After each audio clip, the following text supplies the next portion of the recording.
జగన్ 2.0 ఈసారి చూపిస్తాను, ఈసారి కార్యకర్తలకు అండగా ఉంటానని చెప్పేసి కూడా జగన్మోహన్ రెడ్డి అన్నారు.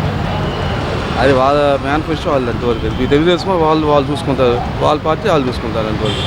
ఎవరిని కార్యకర్తలని ఎవరికి ఇంతవరకు నాకు తెలిసి అయితే నేను చూసిన వరకు తెలుగుదేశం వాళ్ళు ఎవరు ఇబ్బంది పెట్టలేదు. పెట్టిన వాళ్ళని ఎవరైనా ఉన్నాక ఓట్లు ఉన్నాక అది వాళ్ళ కేసు రూపాయలు పెట్టారే తప్ప వ్యక్తిగత సాక్ష్యం. మేము చాలా చోట్ల మేము చూసాం స్టేటస్లో కానీ వాటిలో కానీ గత ప్రభుత్వంలో ప్రభుత్వం గురించి కానీ దాని గురించి కానీ విమర్శించాలని భయపడేవాళ్ళు. ఎందుకంటే వాళ్ళు మీరు కేసులు పెడతారని చేస్తారని. ఇప్పుడేమో వచ్చే అలాగే అందరూ పెడుతున్నారు, వాళ్ళు పెడుతున్నారు, వీళ్ళు పెడుతున్నారు. మేము అన్నీ చూస్తున్నాం. ఎవరి మీద కేసులుగా ఏం పెట్టలేరు కదా. కార్యకర్తలకు అందరూ నిలబడితే అన్ని ప్రభుత్వాలు ఉంటాయి. అది ఈసారి జగన్మోహన్ 2.0 చూపిస్తాను, గత ప్రభుత్వం మాదిరిగా ఉండదు, ఈసారి వేరే రావాలండి. వద్దే మార్పు అనేది ఉండాలి, ఆయనలో రావాలి మార్పు. మీరు చూడండి, మన పోలీసులు వాళ్ళని విమర్శించారు, గొడ్లు తీసి గొప్ప ఎంత తప్పని అమ్మారు అంటాం. వాళ్ళు తప్ప రైతే చేసిన పక్కన పెట్టండి. ఒక డిపార్ట్మెంట్ని మనకి రక్షణ ఇస్తుంది. కొద్ది 24 గంటలు మీరు రెస్ట్ తీసుకుంటారు, నేను రెస్ట్ తీసుకుందాం. నేను 9కి డ్యూటీ కలిసి 10కి వెళ్తా ఎండ కోసమని.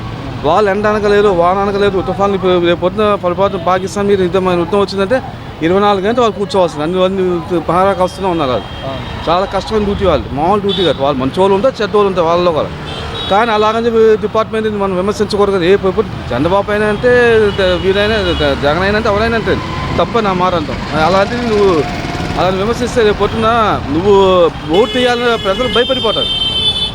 ఇదేంటంటే మమ్మల్ని అరెస్ట్ చేశారు, మా అన్యాయంగా అరెస్ట్ చేశారు, అక్రమంగా అరెస్ట్ చేశారు కాబట్టి మేము వాళ్ళ మీద కక్షసారి మా ప్రభుత్వం వస్తే మిమ్మల్ని అందరినీ మేము అంతు చూస్తాం, ఎక్కడో పరిగణ గురించి మిమ్మల్ని అంతు చూస్తాం, మేము జైలుకు ఇచ్చేస్తామని చెప్పి ఆ మాట అన్న తప్పది. నువ్వేం చేయాలి ఇప్పుడు నువ్వు అన్నా చూసావు ఏంటి పథకాలు పెట్టలేదు అలాంటి పోనీ నిలుతానికి.